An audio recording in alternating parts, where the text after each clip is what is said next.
ಮಾತರ್ಮೇ ಮಾತರಿಶ್ವನ್ನ ಪಿತರತುಲಗುರೋ ಭ್ರಾತರಿಷ್ಟಾಪ್ತಬಂಧೋ ಸ್ವಾಮಿನ್ ಸರ್ವಾಂತರಾತ್ಮನ್ ನಜರ ಜರಯಿತರ್ಜನ್ಮ ಮೃತ್ಯಾಮಯಾನಾಂ ಗೋವಿಂದೇ ದೇಹಿ ಭಕ್ತಿಂ ಭವತಿ ಚ ಭಗವನ್ನೂರ್ಜಿತಾಂ ನಿರ್ನಿಮಿತ್ತಾಂ ನಿರ್ವ್ಯಾಜಾಂ ನಿಶ್ಚಲಾಂ ಸದ್ಗುಣಗಣಬೃಹತೀಂ ಶಾಶ್ವತೀಂ ಆಶುದೇವಾ.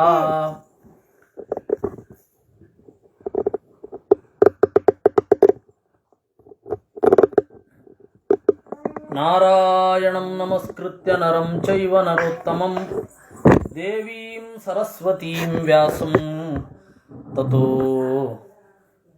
ಜಯಮುದೀರಯೇ.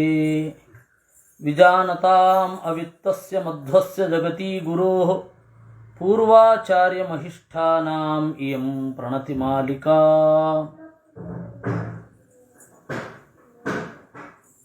ಚಿತ್ರಾಂಗದ ಸತ್ತು ಹೋದ. ಯಾಕೆ ಅಂದರೆ ಚಿತ್ರಾಂಗದ ಅಂತ ಒಬ್ಬ ಗಂಧರ್ವ, ಆ ಚಿತ್ರಾಂಗದ ಅಂತನ್ನುವ ಗಂಧರ್ವ ಈ ಚಿತ್ರಾಂಗದನ ಬಳಿ ಬಂದು, ನನ್ನ ಹೆಸರಿಟ್ಕೋ, ನನ್ನ ಹೆಸರನ್ನ ಇಟ್ಕೊಂಡಿದ್ದೀನಿ ನೀನು, ಇಬ್ಬರದು ಕನ್ಫ್ಯೂಸ್ ಆಗುತ್ತೆ, ನಾನು ಚಿತ್ರಾಂಗದ ನೀನು ಚಿತ್ರಾಂಗದ, ಒಬ್ಬ ಚಿತ್ರಾಂಗದ ಇರಬೇಕು, ಅದಕ್ಕೆ ಒಂದೋ ಹೆಸರು ಬಿಡು ಒಂದೋ ಪ್ರಾಣ ಬಿಡು ಅಂದ. ನಾನು ಯುದ್ಧಕ್ಕೆ ತಯಾರು ಅಂದ ಅವನು ಚಿತ್ರಾಂಗದ. 3 ವರ್ಷ ಕಾಲ ಯುದ್ಧ ನಡೀತಂತೆ. ಭೀಷ್ಮಾಚಾರ್ಯ ಏನು ಮಾಡ್ತಾ ಇದ್ರು ಅಂತ ನಮ್ಗೆ ಅರ್ಥ ಆಗಲ್ಲ. 3 ವರ್ಷ ರೀ. ಯಾಕೆಂದ್ರೆ ನೋಡಿ, ಅವ್ರು ಹೇಳ್ತಾರೆ ಸಮಾಸ್ ತಿಸ್ರೋ ಭವದ್ರಣಃ ಅಂತ. ತಿಸ್ರಹ ಸಮಾಹ, 3 ವರ್ಷ ಯುದ್ಧ ನಡೀತು. ಅದಕ್ಕೆ ಆಚಾರ್ಯರು ಸಮಾಸ್ ತಿಸ್ರಹ ಅಂತನ್ನೋದನ್ನ ಮಹಾರಣೆ ಅಂತಾರೆ. ಚಿತ್ರಾಂಗದೇನ ನಿಹತಃ ನಾಮಸ್ವಂ ತ್ವಪರಿತ್ಯಜನ್ ಚಿತ್ರಾಂಗದ ಅಕೃತ ಉದ್ವಾಹ ಗಂಧರ್ವೇಣ ಮಹಾರಣೆ. ಅವನಿಗಿನ್ನು ಮದುವೆ ಆಗಿರಲಿಲ್ಲ. ವಸ್ತುತಃ ನಿಯಮ ಉಂಟು. ಒಳ್ಳೆ ಕ್ಷತ್ರಿಯರಿಗಾಗುವಾಗ ವಿಶ್ವಯುದ್ಧ ಅಲ್ಲದೆ ಹೋದರೆ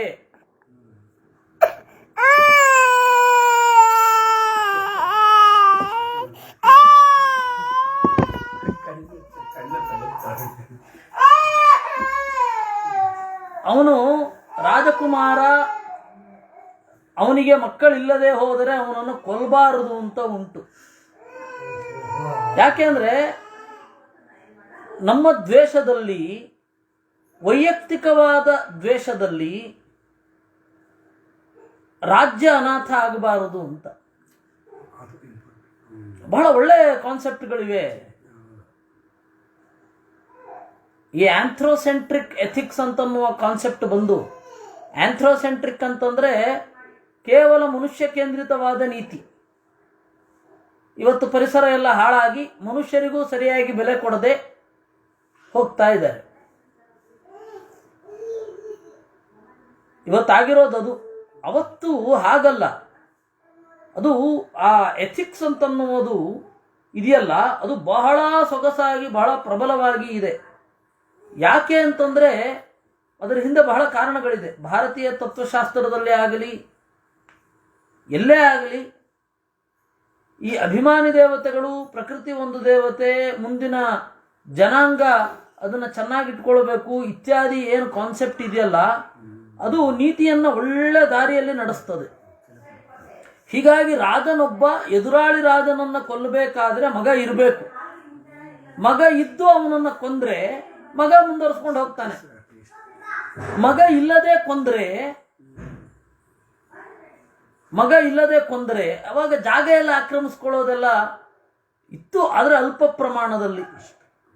ಮುಖ್ಯವಾಗಿ ಕಪ್ಪ ಕಟ್ಟಬೇಕು, ಮುಗೀತು. ಅದೇ ಪ್ರಧಾನ. ಉಳಿದದ್ದೆಲ್ಲ ಸಮಾನ. ಕಪ್ಪ ಇದ್ರೆ ಭೋಗ ಮಾಡದ ಹಾಗೇನೆ ಭೂಮಿಯನ್ನ. ಅವಾಗ ಆ ತರಹ ಯೋಚನೆ ಇತ್ತು. ಅದರಿಂದಾಗಿ ರಾಜನ ಮಗ ಇದ್ರೆ ಮಾತ್ರ ರಾಜನನ್ನು ಕೊಲ್ಲೋದು, ಇಲ್ಲ ಅಂತ ಹೇಳಿದರೆ ಅವನನ್ನು ಸೋಲಿಸಿ ಬಿಡೋದು, ಅಷ್ಟೇ ಇತ್ತು. ಇವನು ಯಾರೋ ಗಂಧರ್ವ ಬಂದ ಕೊಂದೇ ಬಿಟ್ಟ. ಅವನು ಮದುವೆನೇ ಆಗಿರಲ್ಲ, ಅದು ಯೋಚನೆ ಕೂಡ ಮಾಡಲಿಲ್ಲ. ವಿಚಿತ್ರ ವೀರ್ಯಂ ರಾಜಾನಂ ಕೃತ್ವ ಭೀಷ್ಮೋನ್ವಪಾಲಯತ್. ಕೆಲವೊಂದೆಲ್ಲ ಪರಿಸ್ಥಿತಿಗಳು ನಮ್ಮ ಕೈಯಲ್ಲಿರಲ್ಲ ಅಂತ ಅನ್ನೋದಕ್ಕೆ ನೋಡಿ, ಅಷ್ಟು ದೊಡ್ಡ ಯುದ್ಧ ಆಗಿ ಅವನು ಸಾಯ್ತಾ ಇದ್ದಾನೆ.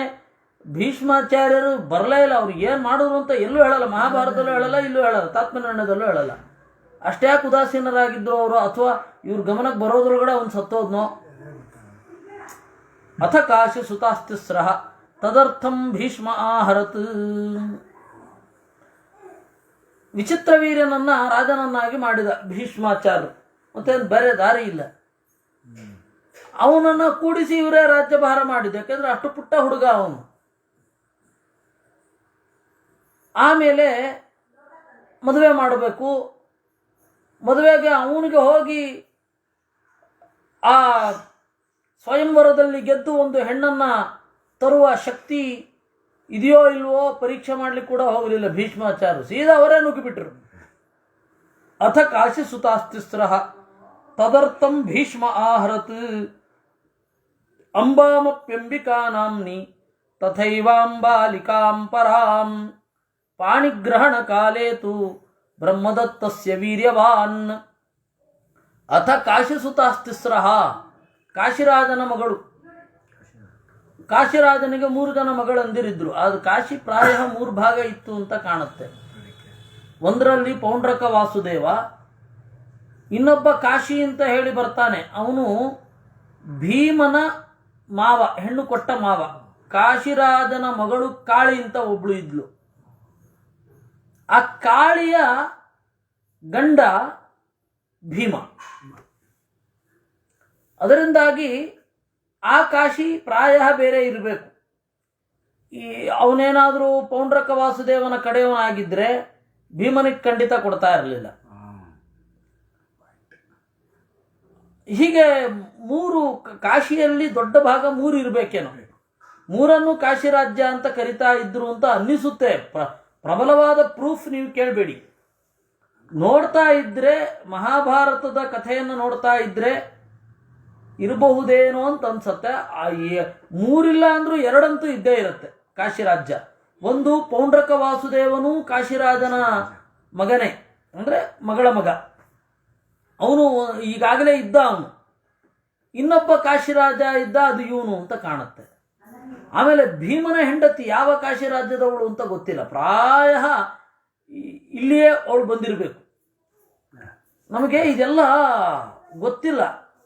ಆದರೆ ಪ್ರಮೇಯತಃ ಇದೇನು ಬಹಳ ಮುಖ್ಯವಾದದ್ದು ಅಂತ ಅಲ್ಲ, ಆದರೆ ನಮ್ಮ ದೇಶದ ಹಿಸ್ಟರಿ ಅಂತ ತೆಗೆದುಕೊಂಡಾಗ ಬೇಕಿತ್ತು.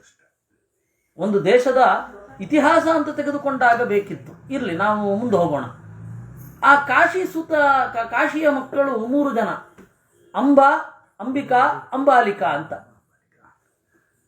ಇವರು ವೇದದಲ್ಲಿದೆ, ತೈತ್ರಿಯ ಸಂಹಿತೆ, ಅಂಬೆ ಅಂಬಾಲ್ಯಂಬಿಕೆ ನಮಾಯನಯತಿ ಕಶ್ಚನ ಸ ಸತ್ಯಶ್ವಕಃ ಅಂತ.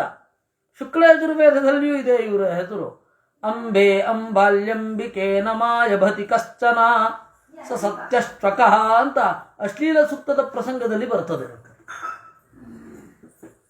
ಅದರಿಂದಾಗಿ ಇವರನ್ನು ಯಾವ ಅಧ್ಯಾತ್ಮದ ಸಂಕೇತವಾಗಿ ತೆಗೆದುಕೊಳ್ಳಬೇಕು ಅಂತ ಚಿಂತನೆ ಇದೆ.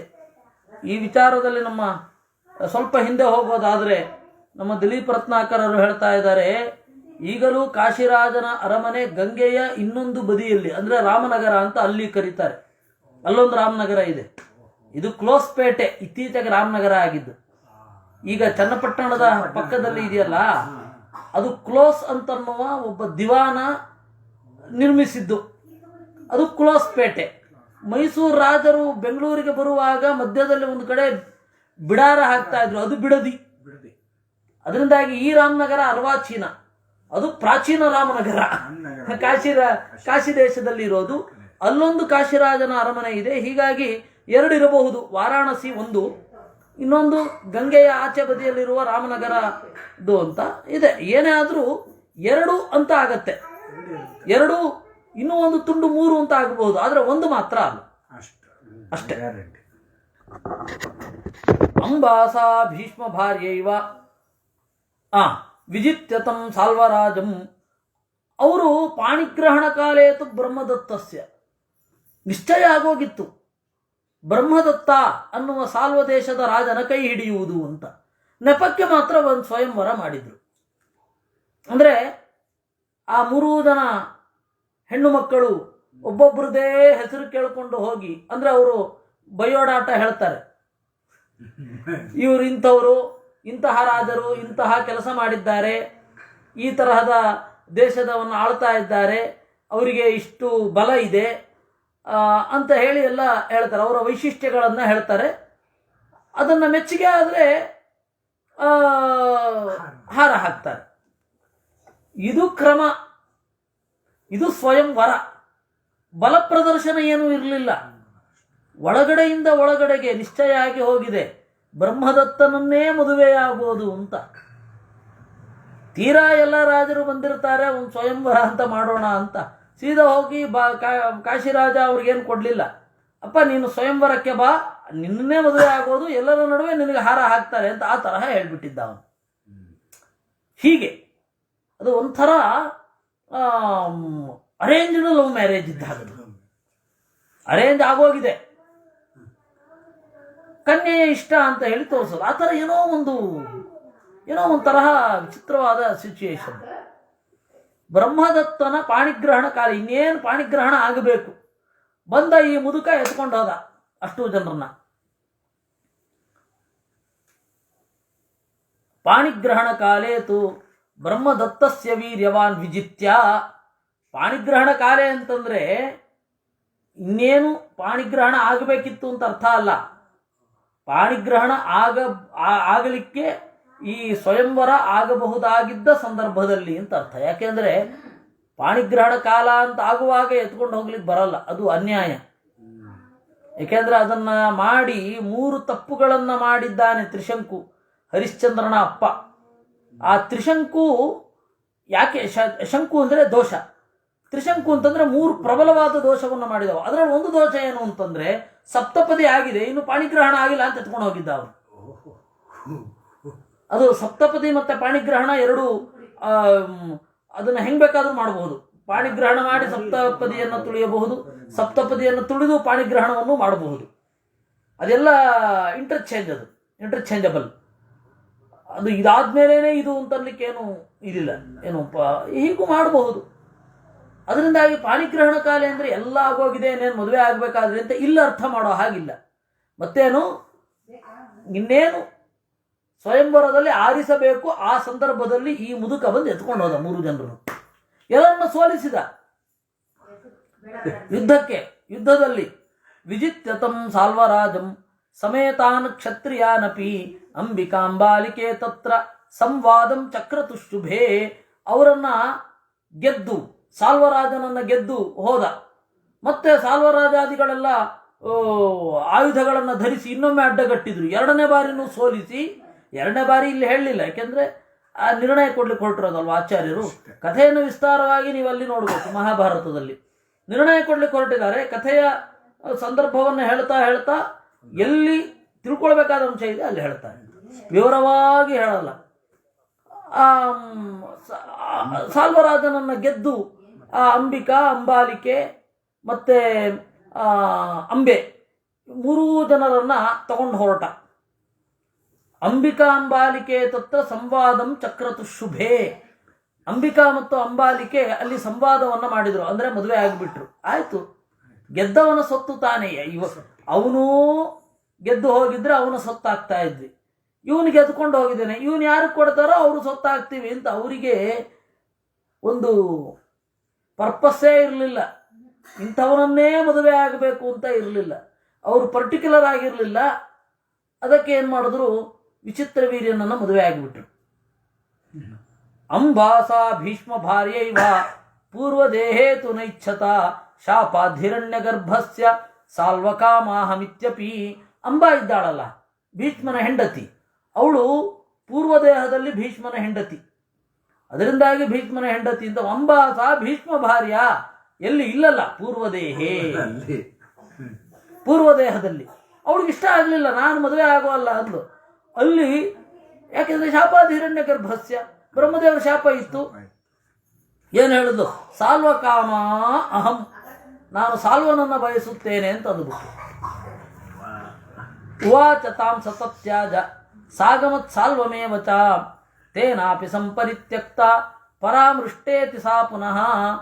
ಅದಕ್ಕೆ ವಿಚಿತ್ರ ವೀರ್ಯ ಮತ್ತು ಭೀಷ್ಮಾಚಾರ್ಯರಿಬ್ಬರು ಆಯ್ತಮ್ಮ ನಿನಗೆ ಅಲ್ಲಿ ಇಷ್ಟ ಇದೆ ಅಂದರೆ ಅಲ್ಲಿಗೆ ಹೋಗು ಅಂತಂದು ಸೀದಾ ದಡ ದಡ ದಡ ದಡ ಎದ್ಕೊಂಡು ಹೋದ್ಲವಳು.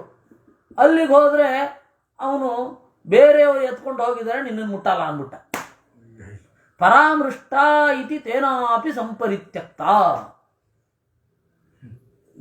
ಅವಳು ಇಷ್ಟು ಪ್ರೀತಿಯಿಂದ ನನ್ನನ್ನು ಹುಡ್ಕೊಂಡು ಬಂದಿದ್ದಾಳೆ, ನಾನು ಸೋತರೂ ನನ್ನ ಮೇಲಿನ ಪ್ರೀತಿ ಅವನಿಗೆ ತಗ್ಗಿಲ್ಲ ಅಂತ ಹೇಳಿ ಅವನು ಯೋಚನೆ ಮಾಡಲಿಲ್ಲ.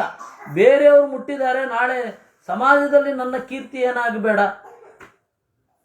ಅವರು ಕೊಟ್ಟ ಭಿಕ್ಷೆ, ಭೀಷ್ಮನ ಭಿಕ್ಷೆಯನ್ನು ಇವನು ಅನುಭವಿಸ್ತಾ ಇದ್ದಾನೆ ಅಂತ ಅಪಖ್ಯಾತಿ ಬರುತ್ತೆ, ಹೀಗಾಗಿ ಆಗಲ್ಲ ಅಂತ. ಭೀಷ್ಮ ಮಾಪ ಸೀದಾ ಅವಳು ಭೀಷ್ಮನ ಬಳಿಗೆ ಬಂದು ಸನಾ ಗೃಹಾತ್. ಕೆಲವೊಬ್ಬರ ಹೆಣ್ಣು ಮಕ್ಕಳ ಪರಿಸ್ಥಿತಿ ಹಿಂಗಾಗಿ ಬಿಡುತ್ತೆ. ತಂದೆ ತಾಯಿಗಳನ್ನು ಧಿಕ್ಕರಿಸಿ ಹೋದಾಗ ಆ ಮದುವೆ ಪ್ರೀತಿಸಿ ಮದುವೆ ಆದವನು ಧಿಕ್ಕರಿಸಿದರೆ ಗತಿಯೇನು? ಆಚೆಯೂ ಇಲ್ಲ ಈಚೆಯೂ ಇಲ್ಲ. ಇವಳಿದು ಅದೇ ಪರಿಸ್ಥಿತಿ ಆಯಿತು. ಭೀಷ್ಮ ಮಾಪ ಸನಾಗೃಹಾತ್ ಪ್ರಯಯೌ ಸಾಪಿ ಭಾರ್ಗವಂ. ವಸ್ತುತಃ ಈ ಪ್ರೀತಿ ಪ್ರೇಮ ಅಂತನ್ನೋದು ತೀರ ದೊಡ್ಡದಾಗಿ ಏನೋ ಮಾಡಲಿಕ್ಕಿಲ್ಲ. ಅದು ಒಂದು ಟೈಮ್ ಡ್ಯೂರೇಷನ್ ಅಷ್ಟೇ. ಇಷ್ಟು ಕಾಲದಲ್ಲಿ ಅದು ಏನೋ ಇರುತ್ತೆ, ಆಮೇಲೆ ಅದು ಹೊರಟೋಗುತ್ತೆ. ಆದರೆ ಆ ವಯಸ್ಸಿನಲ್ಲಿ ಗೊತ್ತಾಗಬೇಕಲ್ಲ, ಹುಡುಗರಿಗಾಗಲಿ ಹುಡುಗಿಯರಿಗಾಗಲಿ ಅದಂಥದ್ದು ಗೊತ್ತಾಗೋದಿಲ್ಲ. ಮಹಾಭಾರತದಲ್ಲೂ ಅಂಥದ್ದೊಂದು ಕ್ಯಾರೆಕ್ಟರ್ ಇದೆ ನೋಡಿ, ಅಂಬಾ. ಅವಳು ಭೀಷ್ಮ ಮಾಪ, ಭೀಷ್ಮನ ಬಳಿ ಬಂದ್ಲು, ನನ್ನನ್ನು ಮದುವೆ ಆಗು ಅಂದ್ಲು. ಸನಾಗೃಹಾತ್ ಆಗೋಲ್ಲ ಅಂದ. ಬೇಕಾದ್ರೆ ವಿಚಿತ್ರ ವೀರ್ಯನನ್ನಾಗು. ಅವಳೇನಂದ್ಲು, ಗೆದ್ದವ್ ನೀನಾಗಬೇಕು ಅಂದ್ಲು. ನಾನು ಊರ್ಧ್ವರೇ ತಸ್ಕ, ನಾನಾಗಲ್ಲ ಅಂದ ಭೀಷ್ಮ. ಮತ್ತೆ ಆಗೋದಾದ್ರೆ ಅಲ್ಲಾಗು. ಏನು ಎರಡೂ ಕಡೆ ತಿರಸ್ಕಾರ ಮಾಡಿಬಿಟ್ರೆ ಒಂದು ಹೆಣ್ಣಿನ ಗತಿ ಏನು? ಅಂಬಾ ಭೀಷ್ಮಂ ಪುರಸ್ಸಾಲ್ವಂ. ಇದನ್ನು ಮಹಾಭಾರತ ಇದರ ಅವಧಿ ಎಷ್ಟು, ಒಂದು ಎರಡೇ ಸರ್ತಿ ಅವಳು ಹೋಗಲಿಲ್ಲ. ಅಂಬಾ ಭೀಷ್ಮಂ ನೋಡಿ, ಆ ಶ್ಲೋಕ ನಿಮಗೆ ನೋಡ್ತಾ ಇದ್ರೆ ಅರ್ಥ ಆಗ್ಬಿಡುತ್ತೆ. ಅಂಬಾ ಭೀಷ್ಮಂ ಪುನಃ ಸಾಲ್ವಂ, ಸಾಲ್ವಂ ಭೀಷ್ಮಂ ಪುನಃ ಪುನಃ ಗಮನೇನೈವ ವ್ಯನೈಷೀತ್ ಷಟ್ಸಮಾನ್ ನೃಪ ಅಂತ. 6 ವರ್ಷ ಕಳೆದೋಯ್ತ್ರಿ. ನನ್ನನ್ನು ಮದುವೆ ಆಗುವಂತ ಅಲ್ಲಿಗೆ ಹೋಗ್ತಾ ಇದ್ಲು, ಆಗಲ್ಲ ಅಂತ ಅವನು ಕಳಿಸ್ತಾ ಇದ್ದ. ಇದು ಸುಮ್ಮನೆ ನೀವು ಗಮನಿಸಿಕೊಳ್ಳಿ, ಎಂತಹ ಭೀಕರ. ತನ್ನ ಆತ್ಮಾಭಿಮಾನವನ್ನು ತೊರೆದು ಪಕ್ಕದಲ್ಲಿಟ್ಟಿರ್ಬೇಕು ಅವಳು. ಆ ಸೆಲ್ಫ್ ಪ್ರೆಸ್ಟೀಜ್ ಅಥವಾ ಸೆಲ್ಫ್ ಎಸ್ಟೀಮ್ ಅಂತ ಇರುತ್ತಲ್ಲ, ಅದನ್ನು ತ್ಯಾಗ ಮಾಡಬೇಕು. ಅದು ಒಂದು ಹೆಣ್ಣಾಗಿ ನಾನು ನಿನ್ನನ್ನು ಮದುವೆ ಆಗಬೇಕು ಅಂತ ಹೋಗೋಳು ಜೋರು ಮಾಡಿದ್ಲೆ. ಸಾಲ್ವ ಹೇಳ್ತಾನೆ, ಯಾರೋ ಎತ್ಕೊಂಡು ಹೋಗಿದ್ದಾರೆ, ಅವನ ಹತ್ರನೇ ಹೋಗಂತ ಇದ್ದ. ಸೀದಾ ಅವಳು ಭೀಷ್ಮನ ಬಳಿ ಬಂದು, ಸುಮ್ಮನೆ ನನ್ನ ಜೀವನ ಹಾಳು ಮಾಡಿದೆ, ನನ್ನನ್ನು ಅಲ್ಲೇ ಬಿಡಬೇಕಿತ್ತು, ನೀನು ಮದುವೆ ಆಗ್ತೀನಿ ಅಂತ ಅಂದ್ಕೊಂಡೆ, ಪರಾಕ್ರಮಶಾಲಿ ನೀನು ಮದುವೆ ಆದರೆ ಚೆನ್ನಾಗಿರುತ್ತೆ. ನಾನು ಊರ್ಧ್ವರೇತಾ ಅಹಮತಿ ಭೀಷ್ಮೇಣಾಪಿ ನಿರಾಕೃತ ನಾಹಂ ಗೃಹಾಮಿ ಅನ್ಯಜಿತಾಮಿತಿ ಸಾಲ್ವ ನಿರಾಕೃತ. ನಾನು ಬೇರೆಯವರು ಗೆದ್ದಿದ್ದ, ಬೇರೆಯವರ ಅನ್ನವನ್ನು, ಬೇರೆಯವರು ತಿಂದದ್ದನ್ನು ನಾನು ತೆಗೆದುಕೊಳ್ಳೋಲ್ಲ, ಬೇರೆಯವರ ಬಟ್ಟೆಯನ್ನು ನಾನು ಉಟ್ಕೊಳ್ಳೋಲ್ಲ ಅಂದ ಇವನು. ಆಮೇಲೆ ಈ ಶ್ಲೋಕ ಬರೋದು, ಅಂಬಾ ಭೀಷ್ಮಂ ಪುನಃ ತಾಲ್ವಂ, ತಾಲ್ವಂ ಭೀಷ್ಮಂ ಪುನಃ ಪುನಃ ಗಮನೇನೈವ ವ್ಯನೈಷೀತ್ ಷಟ್ಸಮಾನ್ ನೃಪ. 6 ವರ್ಷ ಕಳೆದೋಯ್ತು. ಅಂದ್ರೆ 6 ವರ್ಷ ಅವಳು ನಿರಂತರ ಟ್ರೈ ಮಾಡಿದಾಳೆ. ಮುಖ ಹೆಂಗೆ ತೋರಿಸ್ತಾ ಇದ್ಲು ಅವಳು, ಅಭಿಮಾನದಿಂದ ತಲೆ ಎತ್ತಿ ತನ್ನ ತಂಗಿಯರು ಸುಖವಾಗಿ ಸಂಸಾರ ಮಾಡ್ತಾ ಇರೋದನ್ನು ನೋಡ್ತಾ ಇದ್ಲಲ್ವೇ ಅವಳು. ಏನು ಈ ಪ್ರಶ್ನೆಗಳಿಗೆಲ್ಲ ವೇದವ್ಯಾಸರು ಉತ್ತರವೇ ಕೊಡಲ್ಲ. ಯಾಕೆ ಅಂತಂದರೆ ಅವರು ಸುಖವಾಗಿ ಜೀವನ ಮಾಡಿದ್ರು ಅಂತ ಆಯ್ತಲ್ಲ. ಯಾಕೆ ಅವರು ಜೀವನ ಮಾಡಿದ್ರು? ಹೌದು, ಅವಳು ಕೇಳಲಿಲ್ಲ, ಹಠಮಾರಿಂದ ಬಿಟ್ಬಿಟ್ರು. ಏನು ಹೇಳ್ಬೋದಿತ್ತು? ತಂಗಿಯರಾದರೂ ಏನು ಹೇಳ್ಬೋದಿತ್ತು? ನೋಡಮ್ಮ, ನೀನು ವಿಚಿತ್ರ ವೀರ್ಯನ ಮದುವೆ ಆಗು ಅನ್ಬೇಕು, ಅವಳಿಗಿಷ್ಟ ಇಲ್ಲ ಅಲ್ವಾ? ವಿಚಿತ್ರ ವೀರ್ಯನನ್ನ ಮದುವೆ ಆಗು ಅಂದರೆ ಅವಳಿಗಿಷ್ಟ ಇಲ್ಲ. ಭೀಷ್ಮನನ್ನ ಮದುವೆ ಆಗಲಿಕ್ಕೆ ಅವನು ಒಪ್ಪಲ್ಲ. ಸಾಲ್ವನ ಹತ್ರ ಹೋಗಿ ಹಾಳಾಗಿ ಹೋಗು ಅಂದರೆ ಅವಳು ಒಪ್ಪಲ್ಲ. ಈಗ ಏನು ಮಾಡ್ಬೇಕು ಅವಳು? ಇವರಾದ್ರೂ ಏನು ಬುದ್ಧಿವಾದ ಹೇಳ್ಬೇಕು, ಅದಕ್ಕೆ ಇವರು ತಲೆ ಕೆಡಿಸ್ಕೊಳ್ಳದೆ ಇವಳು ಪಾಡಿಗೆ ಇವ್ರು ಇದ್ಬಿಟ್ರು. ಎಲ್ಲ ಸಮಸ್ಯೆ ನೋಡಿ. ಭೀಷ್ಮಮಾಪ ಸನಾಗೃಹಾತ್ ಪ್ರಯಯವು ಸಾಪಿ ಭಾರ್ಗವಂ. ಅದಕ್ಕೆ ಅವಳೇನು ಮಾಡಿದ್ಲು, ಗುರುಗಳಿಗೆ ದೂರು ಕೊಡ್ಲಿಕ್ಕೆ ಹೋದ್ಲು. ಭೀಷ್ಮರ ಗುರುಗಳು ಯಾರು? ಪರಶುರಾಮ ದೇವರು. ಪರಶುರಾಮ ದೇವರ ಹತ್ರ ಹೋದ್ರು. ಇತ್ತ ಅವಳು ಹೋಗಿ ಅಲ್ಲಿ ದೂರು ಕೊಡ್ತಾ ಇರುವಾಗ ಇಲ್ಲಿ ಅಂಬಿಕಾಂಬಾಲಿಕೆ ತತ್ರ ಭ್ರಾತೃ ವಿವಾಹಯ ಮಾಸ ಸೋಂಬಿಕಾಂಬಾಲಿಕೆ ತತಃ. ಮದುವೆ ಆಗಿತ್ತು ಅಂಬಿಕೆ ಮತ್ತೆ ಅಂಬಾಲಿಕೆಗೆ ವಿಚಿತ್ರವೀರ್ಯನ ಜೊತೆ. ಸರಿ, ಅವಳು ಒಂದು ಹೆಣ್ಣು ಬಂದು ದೂರು ಕೊಟ್ಟರೆ ಅದಕ್ಕೆ ಅಟೆಂಡ್ ಮಾಡಲೇಬೇಕು. ಪರಶುರಾಮ ದೇವರು ಬಂದರು. ಪರಶುರಾಮ ದೇವರು ಬಂದದ್ದು ಭೀಷ್ಮನಿಗೆ ಯಶಸ್ಸು ಕೊಡಲಿಕ್ಕೆ. ಭೀಷ್ಮಾಯತು ಯಶೋದಾತು ಯುಯುಧೇ ತೇನ ಭಾರ್ಗವ. ಭೀಷ್ಮಾಚಾರ್ಯರಿಗೆ ಯಶಸ್ಸು ಕೊಡಲಿಕ್ಕೆ ಭಾರ್ಗವ ಯುಯುಧೇ. ಪರಶುರಾಮ ದೇವರು ಯುದ್ಧ ಮಾಡಿದ್ರು. ನಿಮಗೊಂದು ತಮಾಷೆ ಗೊತ್ತಾ? ಈ ಭಾಗ ಬರೋದು ಉದ್ಯೋಗ ಪರ್ವದಲ್ಲಿ. ಈಗ ನಾವು ಭಾನುವಾರ ಏನು ಮಹಾಭಾರತ ಮಾಡ್ತಾ ಇದ್ದೇವಲ್ಲ, ಅಲ್ಲಿ ವಿಸ್ತಾರವಾಗಿ ಬರ್ತದೆ. ಶಿಖಂಡಿಯ ಕಥೆ ಮತ್ತೆ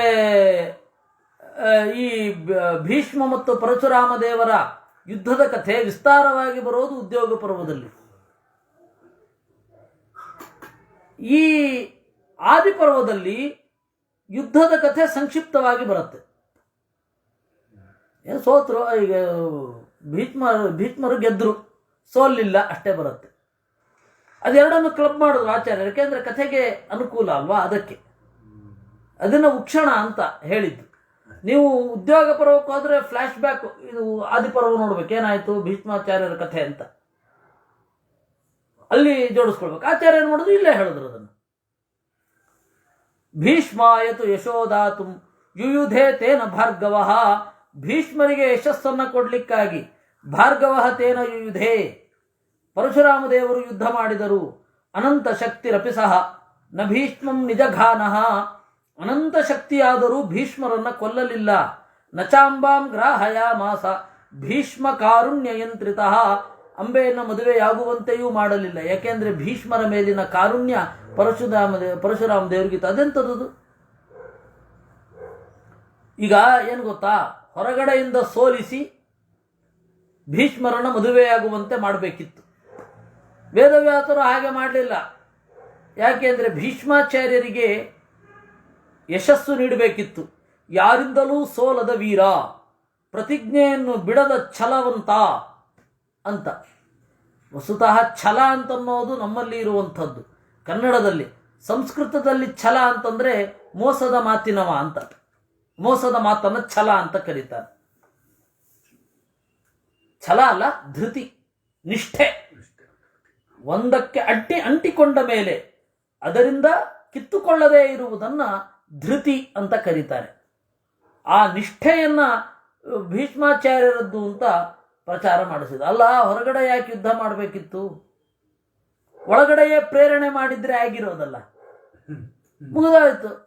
ಮದುವೆ ಆಗಬೇಕು ಅಂತ ಮನಸ್ಸು ಬಂತು ಅಂದ್ರೆ ಆಗ್ಬಿಡ್ತಾನೆ, ಯಾರನ್ನೂ ಕೇಳಲ್ಲ ಅಲ್ವೇ? ಮಾಡಲಿಲ್ಲ ಹಾಗೆ. ವೇದವ್ಯಾಸರು ಹಾಗೆ ಮಾಡಲಿಲ್ಲ. ಯಾಕೆ ಅಂದರೆ ಭೀಷ್ಮ ಕಾರುಣ್ಯ ಯಂತ್ರಿತ. ಭೀಷ್ಮನ ಮೇಲೆ ಕರುಣೆ, ಅವನಿಗೆ ಒಳ್ಳೆಯ ಹೆಸರೇ ಇರಲಿ. ಯಾಕೆಂದ್ರೆ ಭೀಷ್ಮಾಚಾರ್ಯರು ಬಹಳ ಚಂಚಲ ವೃತ್ತಿ ಮಾರಾಯರೆ. 600 ವರ್ಷ ಬ್ರಹ್ಮಚರ್ಯದಲ್ಲಿದ್ದು ನೋಡಿ ಜಾರಿ ಬಿದ್ದಿರಲ್ಲ ಕಡೆಗೆ ಅಂತ. ನಾಳೆ ಜನ ಆಡ್ಕೊಳ್ಳೋ ಹಾಗೆ ಆಗಬಾರದು. ಅದರಿಂದಾಗಿ ಪರಶುರಾಮ ದೇವರು ಒಳಗಡೆಯಿಂದ ಗಟ್ಟಿ ನಿರ್ಧಾರದಲ್ಲಿಯೇ ಇರಿಸಿದರು. ಬುದ್ಧಿ ಪ್ರಚೋದನೆ ಅಷ್ಟು ಗಟ್ಟಿಯಾಗಿ ಮಾಡಿಸಿದ್ರು. ಸಾಕ್ಷಾತ್ ಪರಮಾತ್ಮನ ಗೊತ್ತಿಲ್ವೇನು ಭೀಷ್ಮಾಚಾರ್ಯಗೆ? ಪರಮಾತ್ಮ ಹೇಳಿದ್ರು ಕೂಡ ಒಂದಿಂಚು ಆಚೀಚೆ ಸಂಚರಿಸಲಿಲ್ಲ. ಸರಿ, ಯುದ್ಧ ಮಾಡಿದ್ರು, ಯುದ್ಧಕ್ಕೆ ತಯಾರಾದರು ಭೀಷ್ಮಾಚಾರ್ಯರು. ಯುದ್ಧದಲ್ಲಿಯೂ ಕೂಡ ಪರಶುರಾಮ ದೇವರು ಸೋಲಿಸಲಿಲ್ಲ. ತಾನು ಸೋತಂತೆ ನಟಿಸಿದರು. ಯಾಕೆಂದ್ರೆ ಶಿಷ್ಯನ ಮೇಲಿನ ಕರುಣೆ. ಅನಂತ ಶಕ್ತಿ ಸಕಲಾಂತರಾತ್ಮ ಸ ಸರ್ವವಿತ್ ಸರ್ವವಶೀ ಚ ಸರ್ವಜಿತ್ ನಯತ್ ಸಮೋನ್ಯೋಸ್ತಿ ಕಥಂಚ ಕುತ್ರಚಿತ್ ಕಥಂ ಹ್ಯ ಶಕ್ತಿ ಪರಮಸ್ಯ ತಸ್ಯ.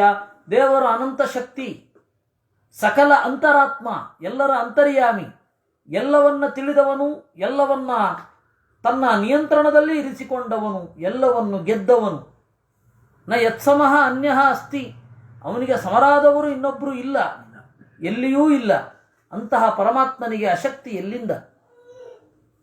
ಭೀಷ್ಮಂ ಸ್ವಭಕ್ತಂ ಯಶಸಾಭಿಪೂರಯನ್ ವಿಮೋಹಯನ್ ಆಸುರಾಂಶ್ಚೈವ ರಾಮಃ ಜಿತ್ವೈವ ಭೀಷ್ಮಂ ನ ಜಘಾನ ದೇವೋ ವಾಚಂಚ ಸತ್ಯಾಮಕರೋತ್ಸತಸ್ಯ.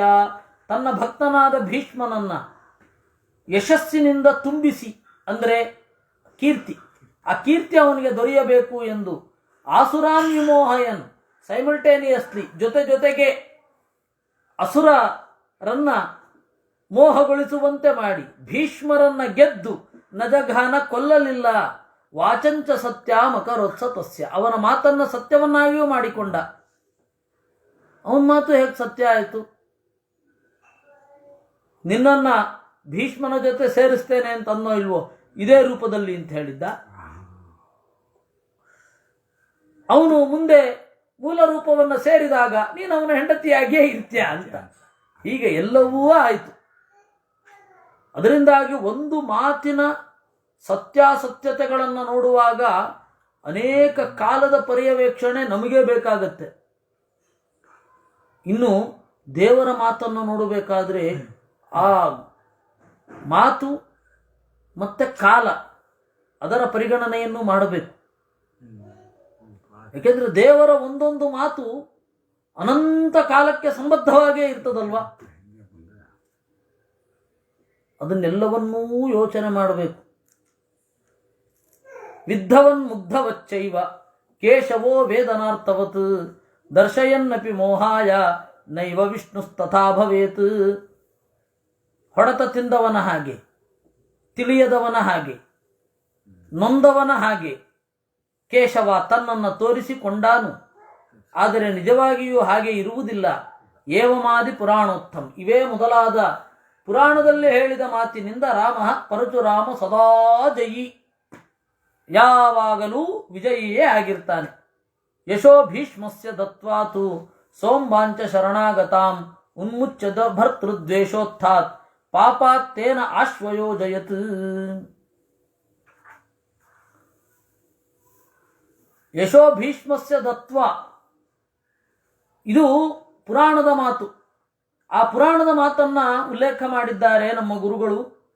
ಪಾದ್ಮದಲ್ಲಿ ಪಾರ್ವತಿಯನ್ನ ಕುರಿತು ಶಿವ ಹೇಳುವಂತಹ ಮಾತು, ನಿಸರ್ಗಾತ್ ಸರ್ವಭರ್ತೃತ್ವಾತ್ ಆತ್ಮೇಶತ್ವಾತ್ ಜಗತ್ಪತೆ ತಥಾ ಪಹತ ಪಾಪ್ಮತ್ವಾತ್ ಸಾಮರ್ಥ್ಯಾದ್ ವ್ಯಾಪಿನ ಪ್ರಭೋ ದೋಷೋಸ್ತಿ ದೋಷೋತ್ರ ನಾಸ್ತಿ ಸುಭಗೆ ದೇವಸ್ಯ ಪರಮಾತ್ಮನಃ ಅಂತ ಪುರಾಣಗಳಲ್ಲೆಲ್ಲ ಸ್ಪಷ್ಟವಾಗಿ ಹೇಳಿದ್ದಾರೆ.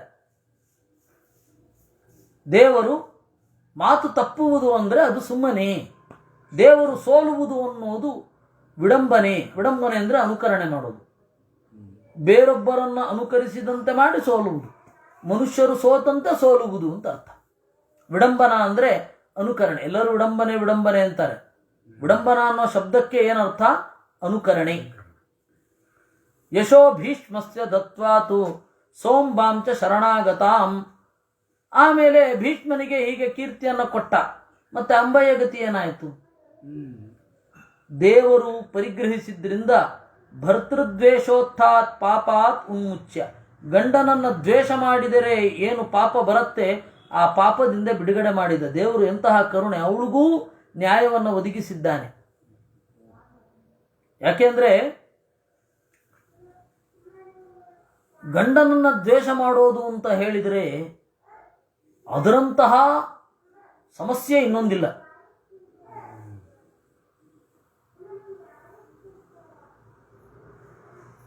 ಗಂಡನ ದ್ವೇಷ ಎಂತೆಂತಹ ಕಡೆ ಕೊಂಡೋಗಿ ಬಿಡತ್ತೆ ಹೆಣ್ಣು ಮಕ್ಕಳನ್ನ. ಅದು ನಿಯತಪತಿ, ವಸ್ತುತಃ ನಿಯತಪತಿ ಅಲ್ಲದೆ ಹೋದರೆ ಸರಿ, ಮೋಸ ಮಾಡಿಕೊಂಡಿರ್ತಾರೆ, ಅಥವಾ ಪತಿತರಾಗಿರ್ತಾರೆ, ಅಥವಾ ಅಶುಚಿಯಾಗಿರ್ತಾರೆ, ಅವರನ್ನ ಬಿಡಬಹುದು. ಯಾಕೆಂದರೆ ಧರ್ಮಶಾಸ್ತ್ರದಲ್ಲಿ ಹಾಗಿದೆ. ಏನು ಹೇಳ್ತಾರೆ ಅವರು ಧರ್ಮಶಾಸ್ತ್ರದಲ್ಲಿ?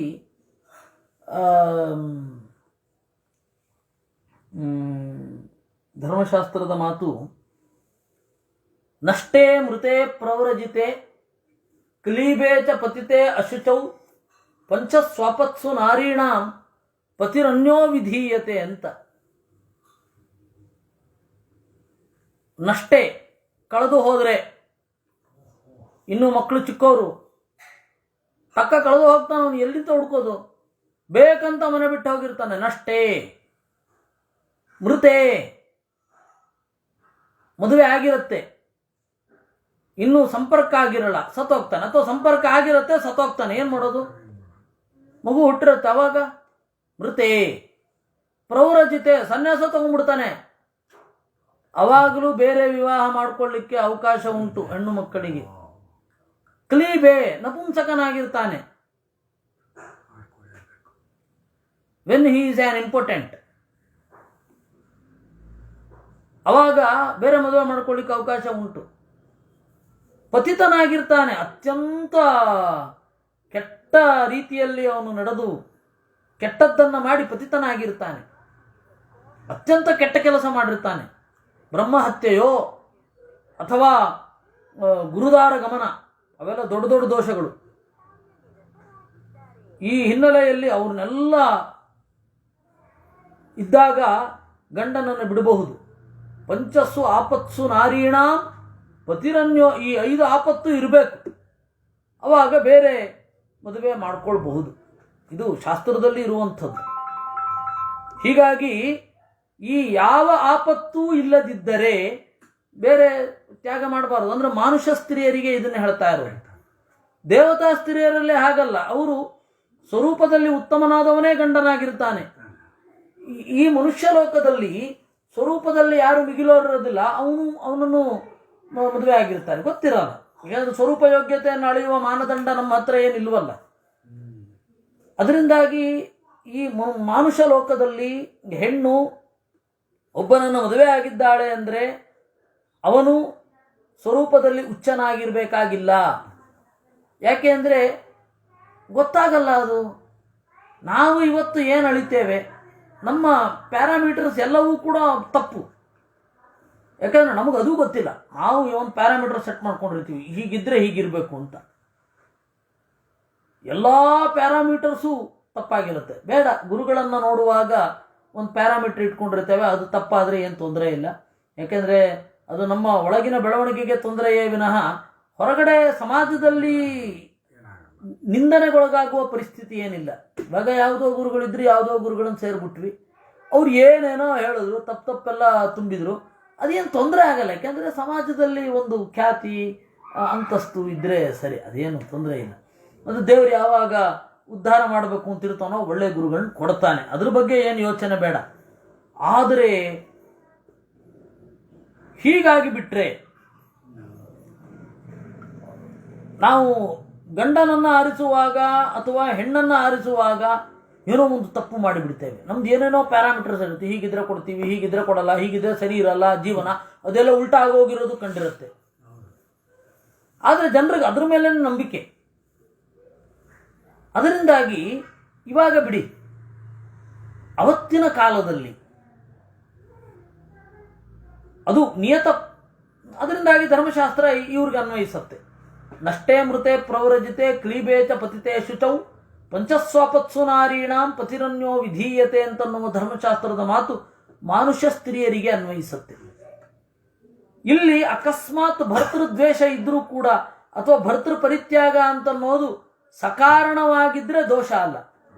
ಅಂದರೆ ಇಷ್ಟು ಕಾರಣ ಇರಬೇಕು, ದೋಷ ಅಲ್ಲ. ಅದೇ ದೇವತಾ ಸ್ತ್ರೀಯರಲ್ಲಿ ಇದು ಯಾವುದು ಕಾರಣ ಇರೋದೇ ಇಲ್ಲ. ಪತಿತ ಆಗಲಿಕ್ಕೆ ಸಾಧ್ಯ ಇಲ್ಲ. ಅವನು ಪ್ರವ್ರಜಿತೆ ನೋಡಿ, ಸನ್ಯಾಸ ತೆಗೆದುಕೊಂಡ್ರು ಅವಳು ಬೇರೆ ಮದುವೆ ಆಗಬಹುದು. ಅದಕ್ಕೇನು ಮಾಡಿದ್ರು, ಸನ್ಯಾಸ ತಗೊಂಡ್ರೆ ಅವರನ್ನ ಒಂದು ಆವರಣದಲ್ಲಿ ಕೂಡಿಸಿ ಅವನವರು ಅಂತ ಭಕ್ತಿಯಿಂದ ನಮಸ್ಕಾರ ಮಾಡೋ ಪದ್ಧತಿ ತಂದ್ಬಿಟ್ರು. ಅವ್ರಿಗೆ ಎಂಥದ್ದು ಗೊತ್ತಿಲ್ಲದೆ ಹೋದ್ರು. ಯಾಕೆಂದ್ರೆ ಅದು ರಕ್ಷಣೆ, ಬೇಲಿ ಅದು. ಅವ್ರಿಗೆ ಗೊತ್ತಾಗಲ್ಲ, ಅವರು ಸನ್ಮಾನ ಅಂತ ಅನ್ಕೋತಾರೆ ಅವರು. ಅಲ್ಲ, ಸುಮ್ಮನೆ ಹೀಗೆ ಒಂದು ಮಾತಿಗೆ ಬಂದಾಗ ನಾನು ಹೇಳಿದ್ದು, ಧರ್ಮಶಾಸ್ತ್ರದಲ್ಲಿ ಏನಿದೆ, ಅದರಿಂದಾಗಿ ಧರ್ಮಶಾಸ್ತ್ರದ ಈ ನಿಯಮಗಳು ಭರ್ತೃದ್ವೇಷ ಅಂತ ಬಂತಲ್ಲ, ಗಂಡನ ದ್ವೇಷ ಮಾಡಿದ್ದರಿಂದ ಬರುವ ಪಾಪ ಅಂತ. ಧರ್ಮಶಾಸ್ತ್ರದಲ್ಲಿ ಮಾನುಷ ಸ್ತ್ರೀಯರಿಗೆ ಈ 5 ಕಾರಣಗಳು 6 ಕಾರಣಗಳು ಉಂಟು. ಈ 6 ಕಾರಣ ಇದ್ರೆ ಗಂಡನನ್ನು ಬಿಟ್ಟರೆ ತೊಂದರೆ ಇಲ್ಲ, ಅದು ದ್ವೇಷ ಅಲ್ಲ. ಆದರೆ ಇಲ್ಲಿ ದ್ವೇಷ, ಭರ್ತೃದ್ವೇಷ. ಅವಳು ಮುಂದೆ ಅವನನ್ನು ಕೊಲ್ಲಲಿಕ್ಕೆ ಕಾರಣಗಳಾಗ್ತಾಳೆ, ಅವನನ್ನು ಕೊಂದು ಬಿಡಬೇಕು ಅಂತ ಹೋಗ್ತಾಳೆ. ಒಂದು ದೇವತಾ ಸ್ತ್ರೀ ಆ ತರಹ ಮಾಡೋದು ಅಂತಂದ್ರೆ ಇನ್ನೇನು, ಇನ್ಯಾವ ರೀತಿಯಲ್ಲಿಯೂ ಆ ಗಂಡು ಮತ್ತೆ ಹೆಣ್ಣಿನ ಸಂಬಂಧದಲ್ಲಿ ಸಮಸ್ಯೆ ಇಲ್ಲ ಅವರಲ್ಲಿ. ನಮ್ಮಲ್ಲಾದ್ರೆ ಆಸ್ತಿ ಅಂತೆ, ಅಂತಸ್ತಂತೆ, ಜೀವನ ಅಂತೆ, ಮಕ್ಕಳಂತೆ, ಎಷ್ಟು ಒಂದು ಗಂಡು ಮತ್ತೆ ಹೆಣ್ಣು ಜೊತೆಯಾಗಿ ನಡೆಯುವಾಗ ತಂದೆ ತಾಯಿ ಮಿತ್ರರು ಬಂಧು ಬಳಗ ಎಲ್ಲವೂ ಲೆಕ್ಕಕ್ಕೆ ಬರುತ್ತೆ. ದೇವತೆಗಳಿಗೆ ಗಂಡು ಹೆಣ್ಣಿನ ಸಂಪರ್ಕದಲ್ಲಿ ಇದು ಯಾವುದು ಲೆಕ್ಕಕ್ಕೆ ಬರಲ್ಲ. ಹೀಗಾಗಿ ಅಲ್ಲಿ ಅದು ಸ್ವರೂಪತಃ ಯೋಗ್ಯತೆಯೂ ಇರ್ತದೆ. ಇದನ್ನೆಲ್ಲ ಗಮನಿಸಬೇಕು ನಾವು. ಅದರಿಂದಾಗಿ ಭರ್ತೃದ್ವೇಷೋತ್ಥಾತ್, ಗಂಡನ ಮೇಲಿನ ದ್ವೇಷ ಅಂತ ಅನ್ನೋದಿದೆಯಲ್ಲ, ಅದು ಬಹಳ ಪಾಪ. ಆ ಪಾಪ ಏನಿದೆ, ಆ ಪಾಪದಿಂದ ಬಿಡುಗಡೆಗೊಳಿಸಿದ ದೇವರು. ಯಾಕೆ ಹೇಳಬೇಕಾಯ್ತು ಅಂದ್ರೆ, ಭರ್ತೃದ್ವೇಷೋತ್ಥಾತ್ ಅನ್ನೋದನ್ನ ನಿಯತ ಪತಿಪತ್ನಿ ಭಾವದ ನೆಲೆಯಲ್ಲಿ ನೋಡಬೇಕು. ಸಾಮಾಜಿಕವಾಗಿ ಅದನ್ನು ನೋಡಬೇಡಿ, ಧರ್ಮಶಾಸ್ತ್ರೀಯವಾಗಿ ಅದನ್ನು ನೋಡಬೇಡಿ. ಯಾಕೆಂದ್ರೆ ಧರ್ಮಶಾಸ್ತ್ರೀಯದ ರೀತಿಯಲ್ಲಿ ನೋಡಿದ್ರೆ ಅವನು ಕರೆಕ್ಟ್, ಅವನು ವಿರಕ್ತಿ ಬಂದ್ಬಿಟ್ಟಿದೆ. ಯಾರಿಗೆ? ಭೀಷ್ಮನಿಗೆ ವಿರಕ್ತಿ ಇಲ್ಲದೆ ಹೋದ್ರು ದೀಕ್ಷೆ ಅಂತೂ ತಗೊಂಡಿದ್ದಾನ. ಮತ್ತೆ ಗಂಡನ ದ್ವೇಷ ಅಂತ ಆಗೋದೇ ಇಲ್ಲ, ಯಾಕೆಂದ್ರೆ ಗಂಡ ಆಗೇ ಇಲ್ಲ ಸಾಮಾಜಿಕ ನೆಲೆಯಲ್ಲಿ. ಧರ್ಮಶಾಸ್ತ್ರದ ನೆಲೆಯಲ್ಲಿ ನೋಡಿ, ಧರ್ಮಶಾಸ್ತ್ರದ ನೆಲೆಯಲ್ಲಾಗಲಿ ಲೌಕಿಕ ನ್ಯಾಯದ ನೆಲೆಯಲ್ಲಾಗಲಿ ಒಂದು ಹೆಣ್ಣು ಒಂದು ಗಂಡನನ್ನ ಕೊಲೆ ಮಾಡ್ಲಿಕ್ಕೆ ಪ್ರಯತ್ನ ಪಟ್ಟಿತು. ಏನು ಕಾರಣ? ಸೇಡು ಅಷ್ಟೇ. ಆ ಸೇಡು ಪಾಪಕ್ಕೆ ಕಾರಣ ಹೌದಾ ಅಲ್ವಾ? ಧರ್ಮಶಾಸ್ತ್ರ ಕೈ ಬಿಡುತ್ತೆ, ನ್ಯಾಯಶಾಸ್ತ್ರ ಕೈಗೆ ಸಿಗಲ್ಲ. ಇದನ್ನ ನೀವು ನಿಯತ ಪತಿಪತ್ನಿ ಭಾವದ ನೆಲೆಯಲ್ಲಿ ತೆಗೆದುಕೊಳ್ಬೇಕು. ಅದನ್ನು ಹೇಳಿದ್ದು ನಾನು. ಇದನ್ನ ನೀವು ಧರ್ಮಶಾಸ್ತ್ರದ ಹಿನ್ನೆಲೆಯಲ್ಲಿ ನೋಡ್ಲಿಕ್ಕಾಗಲ್ಲ. ಯಾಕೆಂದ್ರೆ ಧರ್ಮಶಾಸ್ತ್ರದ ಮಿತಿಯನ್ನು ಮೀರಿದ ಸಮಾಚಾರ ಇದು. ಈ ಪಾಪ ಪುಣ್ಯಗಳು ಧರ್ಮಶಾಸ್ತ್ರದ ಒಳಗಡೆ ಅಲ್ಲ, ಧರ್ಮಶಾಸ್ತ್ರವನ್ನು ಮೀರಿಯೂ ಪಾಪ ಪುಣ್ಯಗಳಿರ್ತದೆ. ಅದರಿಂದಾಗಿ ಆ ಮಧ್ವಾಚಾರ್ಯರು ಹೇಳಿದ್ದದಕ್ಕೆ ಮನ್ವಾದಿ ಸ್ಮೃತಯೋಪಿ ಅನುಕೂಲತಃ ಅಂತ ಮೊದಲನೇ ಅಧ್ಯಾಯದಲ್ಲಿ. ಮನ್ವಾದಿ ಸ್ಮೃತಿಗಳನ್ನ ವೇದಾಂತಕ್ಕೆ ಅನುಕೂಲವಾಗಿ ತೆಗೆದುಕೊಳ್ಬೇಕು, ಕಾಲಕ್ಕೆ ಅನುಕೂಲವಾಗಿ ತೆಗೆದುಕೊಳ್ಬೇಕು ಅಂತ ಹೇಳಿದ್ದು ಆ ಕಾರಣದಿಂದ. ಪ್ರತಿಯೊಂದನ್ನು ವಿಮರ್ಶೆ ಮಾಡಬೇಕು, ಯಾಕೆ ಇದು ಪಾಪ, ಯಾಕೆ ಇದು ಪುಣ್ಯ ಅಂತ. ಅದನ್ನೆಲ್ಲ ಗಮನಿಸಿ ಆಮೇಲೆ ನಿರ್ಣಯವನ್ನ ನಾವು ನೋಡಬೇಕು, ಸುಮ್ಮನೆ ಅಲ್ಲ. ಅದರಿಂದಾಗಿ ಉನ್ಮುಚ್ಚ ಭರ್ತೃದ್ವೇಷೋತ್ಥಾತ್, ಮದುವೆ ಆಗಿಲ್ಲ ಇಲ್ಲಿ, ಆದರೆ ಒಂದು ಹೆಣ್ಣು ಒಂದು ಗಂಡನ ಕೊಲೆ ಮಾಡ್ಲಿಕ್ಕೆ ಪ್ರಯತ್ನ ಪಡ್ತಾ ಇದೆ. ಆ ಹೆಣ್ಣು ಕ್ಷತ್ರಿಯಳು, ಗಂಡು ಕ್ಷತ್ರಿಯ. ಪ್ರಣಯ ಭಂಗಕ್ಕೆ ಏನು ಪಾಪ ಬರುತ್ತೆ ಅಂತ ಧರ್ಮಶಾಸ್ತ್ರಗಳೆಲ್ಲ ಹೇಳಲೇ ಇಲ್ಲ. ಅವನೇನು ಮಾತೇನು ಕೊಡ್ಲಿಲ್ಲ, ಮಾತು ಕೊಟ್ಟಿದ್ದಾನೆ, ಮಾತು ತಪ್ಪಿದ. ಅದರಿಂದಾಗಿ ಹೇಳಿ ಬರಲ್ಲ, ಯಾಕೆ ಅಂತಂದ್ರೆ ಮಾತೇ ಕೊಟ್ಟಿಲ್ಲ. ಅವನಿಗಿಷ್ಟ ಇಲ್ಲದೆ ಹೋದ್ರು ಇವಳು ಒತ್ತಾಯ ಮಾಡಿದ್ಲು, ಅದು ಧರ್ಮಶಾಸ್ತ್ರ ಸಮ್ಮತವಾದ್ರೆ ಗೊತ್ತಿಲ್ಲ. ಬಹಳ ಯೋಚನೆ ಮಾಡ್ಬೇಕ್ರಿ, ಬಹಳ ಯೋಚನೆ ಮಾಡಬೇಕು. ಆಚಾರ್ಯರನ್ನ ಓದುವಾಗ ನಾವು ಎಲ್ಲ ಶಾಸ್ತ್ರಗಳನ್ನ ಬದಿಗಿಟ್ಟು ಆಚಾರ್ಯರನ್ನ ನೋಡಿ ಎಲ್ಲ ಶಾಸ್ತ್ರಗಳ ವ್ಯಾಖ್ಯಾನ ಮಾಡಬೇಕು. ಎಲ್ಲ ಶಾಸ್ತ್ರಗಳ ಮೂಲಕ ಆಚಾರ್ಯರನ್ನ ಬಗ್ಗಿಸಬಾರದು, ಅಂದ್ರೆ ಆಚಾರ್ಯರ ಮಾತುಗಳನ್ನು ಬಗ್ಗಿಸಬಾರದು. ಹಾಗೆ ನೋಡಬೇಕು. ಯಾಕಂದ್ರೆ ವೇದಾಂತಿ ಅಂದ್ರೆ ಧರ್ಮಶಾಸ್ತ್ರಿಯೂ ಅಲ್ಲ, ಅವನು ಮೀಮಾಂಸಕನಂತೂ ಅಲ್ವೇ ಅಲ್ಲ. ಅಂದ್ರೆ ಮೀಮಾಂಸ ಅಂದ್ರೆ ಶಾಸ್ತ್ರ ವಿಚಾರ ಮಾಡುವವನು ಅನ್ನೋ ಅರ್ಥದಲ್ಲ. ಅದರಿಂದಾಗಿ ಭರ್ತೃದ್ವೇಷೋತ್ಥಾತ್, ಗಂಡನ ದ್ವೇಷದಿಂದ ಉಂಟಾದ ಪಾಪ, ಇದನ್ನು ನಿಯತ ಪತಿಪತ್ನಿ ಭಾವದಲ್ಲಿ ಮಾತ್ರ ಇದನ್ನು ವ್ಯಾಖ್ಯಾನ ಮಾಡಬೇಕು. ನಿಯತ ಪತಿಪತ್ನಿ ಭಾವದ ಬಗ್ಗೆ ಧರ್ಮಶಾಸ್ತ್ರದಲ್ಲಾಗಲಿ ಅಥವಾ ಕಾನೂನಿನಲ್ಲಾಗಲಿ ಪ್ರವೇಶವೇ ಇಲ್ಲ. ಅಂದರೆ ಇದನ್ನು ಮೀರಿ ಪಾಪ ಬರಬಹುದು. ಅಂದರೆ ಆ ಪಾಪ ಬರೋದು ಯಾಕೆ? ಸ್ವರೂಪತಃ ಅಂದರೆ ಯೋಗ್ಯತೆಯಲ್ಲಿ ಅವನು ಮಿಗಿಲಾಗಿದ್ದರಿಂದ. ಭೀಷ್ಮ ಅಂಬೆಗಿಂತ ಮಿಗಿಲು. ಇದು ಬಹಳ ಈ ಗಂಡು ಮತ್ತು ಹೆಣ್ಣಿನ ಸಂಬಂಧ ಇದನ್ನು ಸ್ಫುಟವಾಗಿ ತಿಳಿಸೋದು ಶಾಸ್ತ್ರ, ಮಹಾಭಾರತ ಶಾಸ್ತ್ರ. ಅದಕ್ಕೆ ಧರ್ಮೇಚ ಅರ್ಥೇಚ ಕಾಮೇಚ ಮೋಕ್ಷೇಚ ಭರತರಷಭ ಅಂತ ಹೇಳಿದ್ದು ಈ ಕಾರಣದಿಂದಲೂ. ಧರ್ಮಾರ್ಥ ಕಾಮ ಮೋಕ್ಷಗಳಲ್ಲಿ ಮಹಾಭಾರತ ಹೇಳದೇ ಇರೋದು ಯಾವುದೂ ಇಲ್ಲ ಅಂತ, ಅಷ್ಟು ಇದೆ ಇದರಲ್ಲಿ. ಅದರಿಂದ ಪಾಪಾತ್ ಭರ್ತೃದ್ವೇಷೋತ್ಥಾತ್ ಉನ್ಮುಚ್ಯ ತೇನ ಆಶು ಅಯೋಜಯತ್, ಅವಳನ್ನು ಕೂಡಿಸಿದ. ಹೀಗೆ ಪರಶುರಾಮ ದೇವರ ಕರುಣೆ ಇಂಥದ್ದು ಅನ್ನೋದು. ಮೇಲ್ನೋಟಕ್ಕೇನೋ ಬಂದರು ತೋತರು ಅಂತ. ಇದರಲ್ಲಿ ಇನ್ನೂ ಅನೇಕ ವಿಚಾರಗಳನ್ನು ಮಾಡಲಿಕ್ಕಿದೆ. ಅದನ್ನು ಮುಂದಿನ ಶ್ಲೋಕಗಳಲ್ಲಿಯೇ ಮಾಡೋಣ ಅಂತ ಹೇಳ್ತಾ ಇವತ್ತಿನ ಚಿಂತನೆಯನ್ನು ದೇವರಲ್ಲಿ ಅರ್ಪಿಸೋಣ. ಕೃಷ್ಣಾರ್ಪಣಮಸ್ತು. ಎಲ್ಲರೂ ಕ್ಷಮಿಸಬೇಕು. ಇವತ್ತು ಏನೋ ಒಂದು ಕಾರಣದಿಂದ ಸ್ವಲ್ಪ ತಡ ಆಯಿತು. ನಾಳೆ ಹಾಗಾಗೋಲ್ಲ. ಕೃಷ್ಣ